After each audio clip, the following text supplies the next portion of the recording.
can I do for you? Well, you could do a lot for me if you wanted to. Oh, no, that is, I'd like to do something for you. I brought you something. If the class can manage to come to a semblance of order, we'll go on with our psychology. Yesterday, in our dizzy flight after knowledge, we were discussing love. Miss Britton, can you tell me anything on the subject of love? I can tell you plenty, Professor, but not in the schoolroom. Order! We'll have no levity, if you please. Love is nothing to be laughed at. On the contrary, love is, as evidently most of us did not learn from yesterday's lesson, love is the idealization of a biological urge. It has to do with the process of setting up an ego ideal, or superego, thus taking care of a certain amount of ego libido. Is that clear, Miss Lane? I think it's perfectly wonderful. Then explain it to me in your own words. Well, the narcissus is a complex ego. No, don't tell me, I'll get it. That is, oh, it's in my head, but I can't explain it. What's in your head? Nothing. Well, at least you're frank. But surely you can give me some definition of love. Oh, love. Oh, yes. Love is it's a funny feeling. It gives you goose pimples. Nothing of the sort. Well, it gives me goose pimples. Perhaps if I make this very simple, you'll understand it. Miss Lane, will you please explain to the class just what the libido is? Oh, Professor.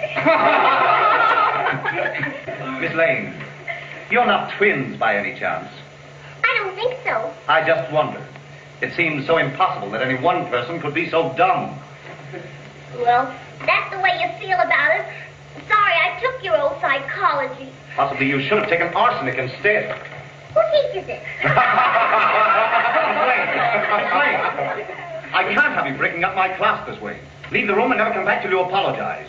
And tell me that you're ashamed of yourself. All right, I'm going. You can't holler at me that way. I'm glad to get out of this old class.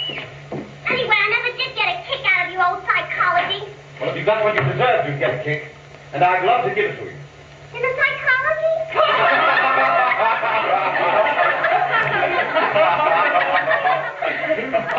As I was saying, love is the idealization. Professor Hotchiss, the delicatessen has a word for it. What is it? Baloney. Order.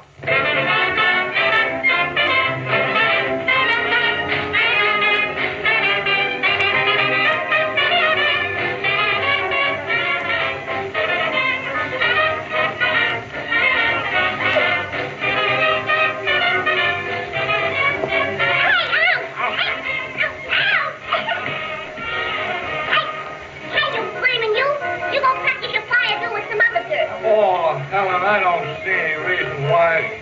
Oh, but I do. Hey, watch out, Professor. Good evening, Professor Hotchiss. I mean, Hotchkiss. Good evening, Miss Lane.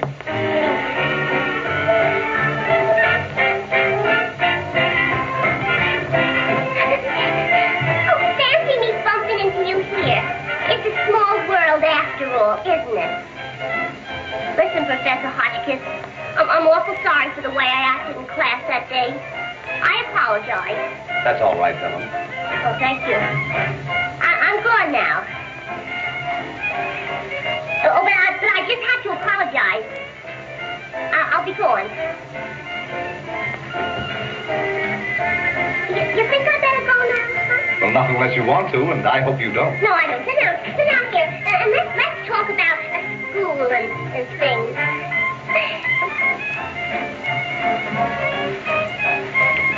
Well, how are you getting on in your studies? Oh, I'm great in the guy dance, and I'm pretty good in the hammock. Oh, but I'm terrible in a bumblebee. Yes, I saw you carrying on an experiment with that freshman. You're telling me he's a freshman. Look at me. You should associate with gentlemen. You know what a gentleman is, don't you? Sure. He's the guy that don't get fresh till the second night.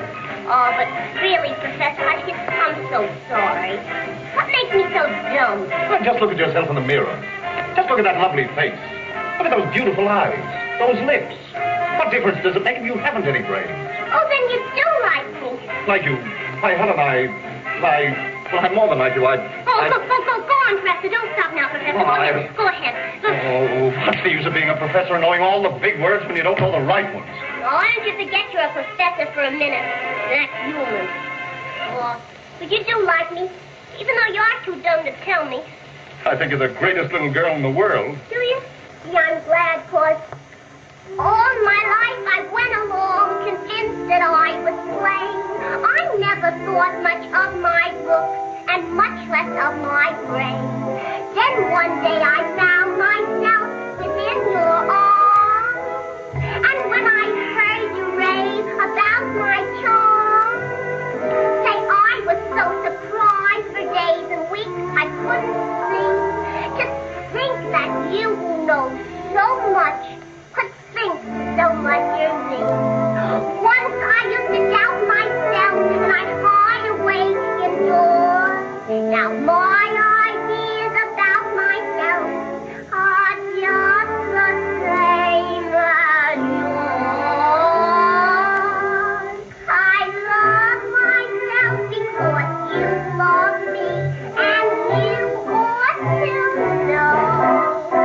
I love my walk and my daily talk, 'cause you told me so.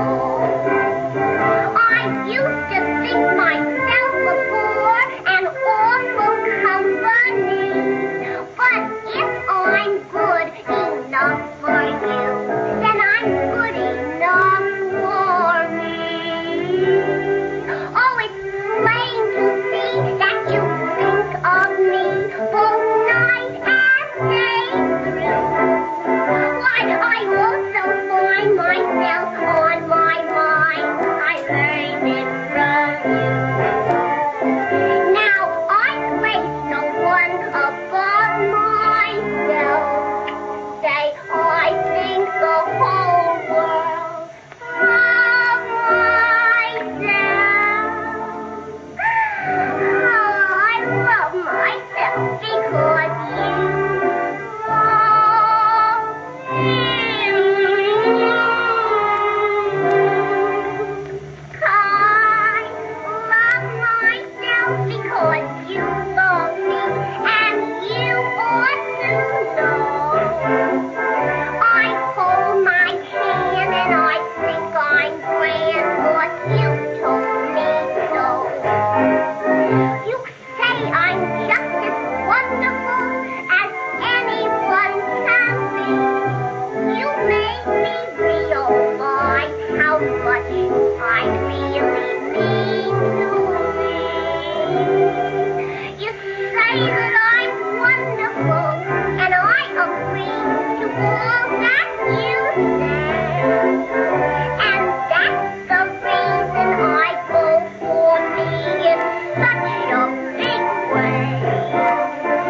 Now, you may think this the worst of me, but just the same, if I were twins, I'd love myself double 'cause you